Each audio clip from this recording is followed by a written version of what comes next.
Welcome to the show that takes up no more than 5 minutes of your time, but could help you gain massive real estate knowledge. It's 5 Minutes in Real Estate with best-selling author Shane Willis.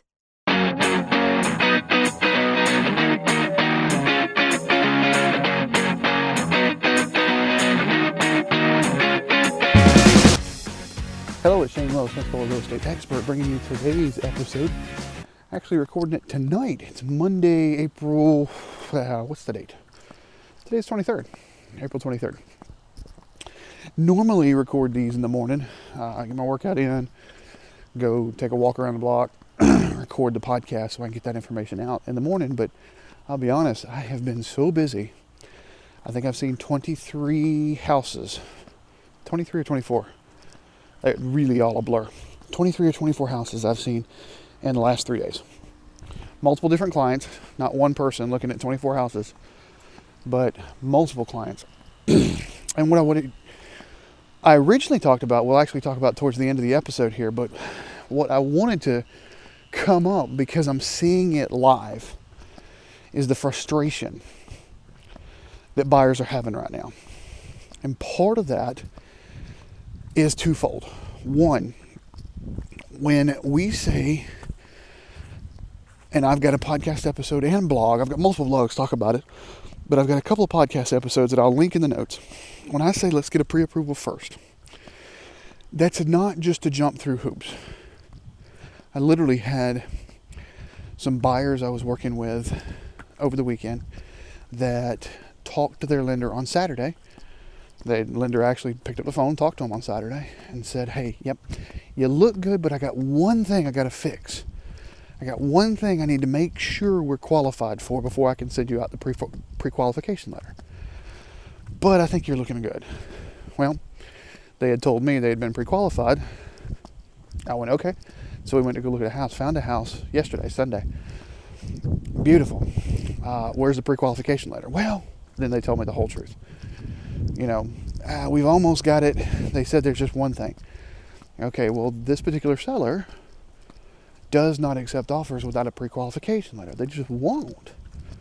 And in today's market, guys, that's just really normal.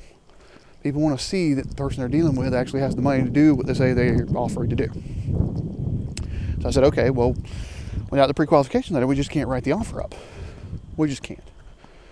I mean, I've seen some offers come in saying we'll give you a pre-qualification letter within 12 hours or 24 hours, but most of the sellers aren't accepting those right now. So we talked through that, and they said, no problem, we'll get it first thing Monday morning. Great, we got it first thing Monday morning. They really did get it first thing Monday morning. This morning, about 8:30, I got the approval. Yeah, you know what? We got the one thing signed off on that we wanted to make sure of, so we're good to go. They are good to go. Sat down to write the offer, it was under contract. Property had already accepted a contract from someone else. I had another couple I'm working with now, working to sell their house, and they were looking to pick up an investment property.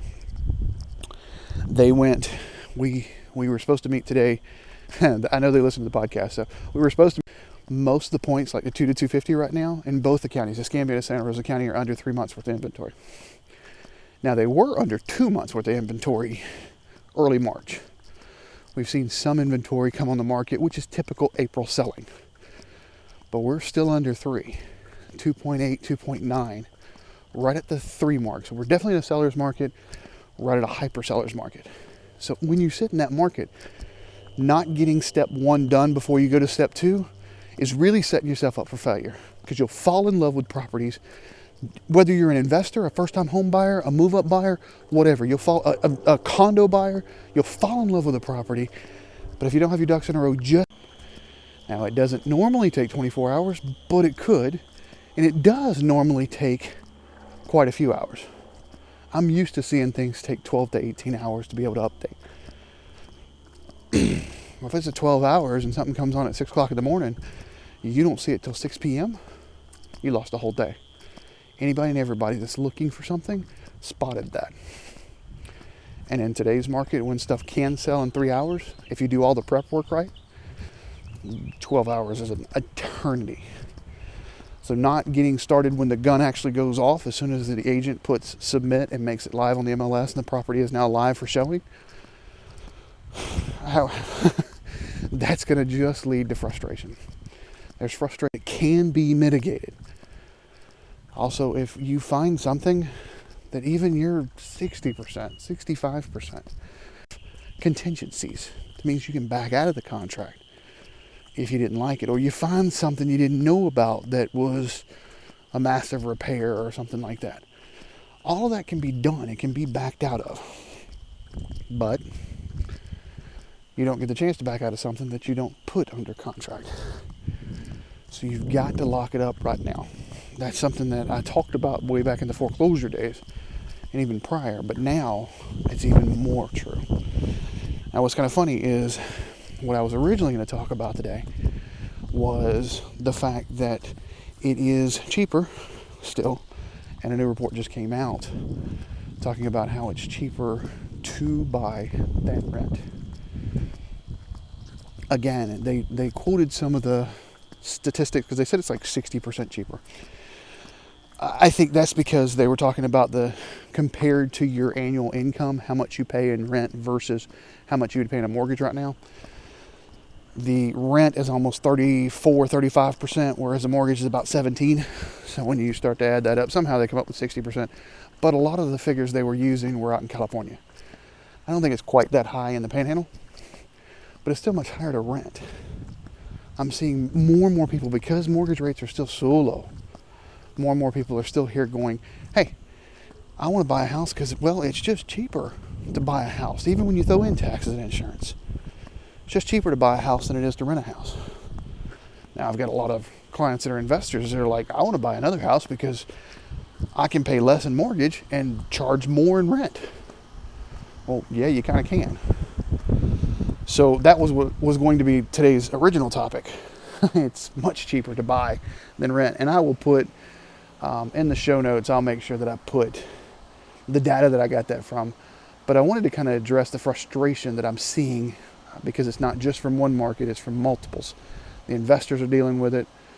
The first-time home buyers are dealing with it. The move-up buyers are dealing with it. The move-down buyers are dealing with it.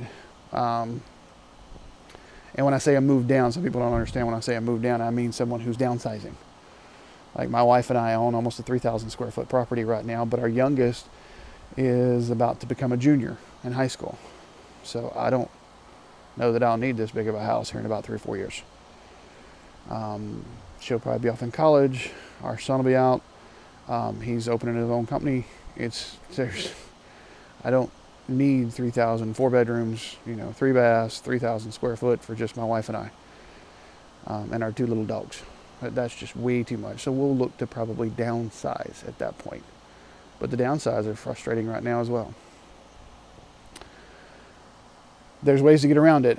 We just got to do a little more work as a buyer before we get to the fun part of actually looking at the properties. All right, that's all I got for you tonight. As always, if you have not subscribed to get the tips, tricks, graphs, notes, especially when I go off on a tangent like this, get over to 5minutesinrealestate.com. That's 5minutesinrealestate.com. Sign up there. Also, if you haven't subscribed on iTunes or Google Play to get updated when the podcast has a new episode, get over there. Give us a thumbs up. Give us a good comment. Please be nice. And finally, I don't ever ask for payments on these episodes, but I do ask if you found any value in this or any other episode, I ask that you share it on social media. Thanks so much for listening. Have a great evening.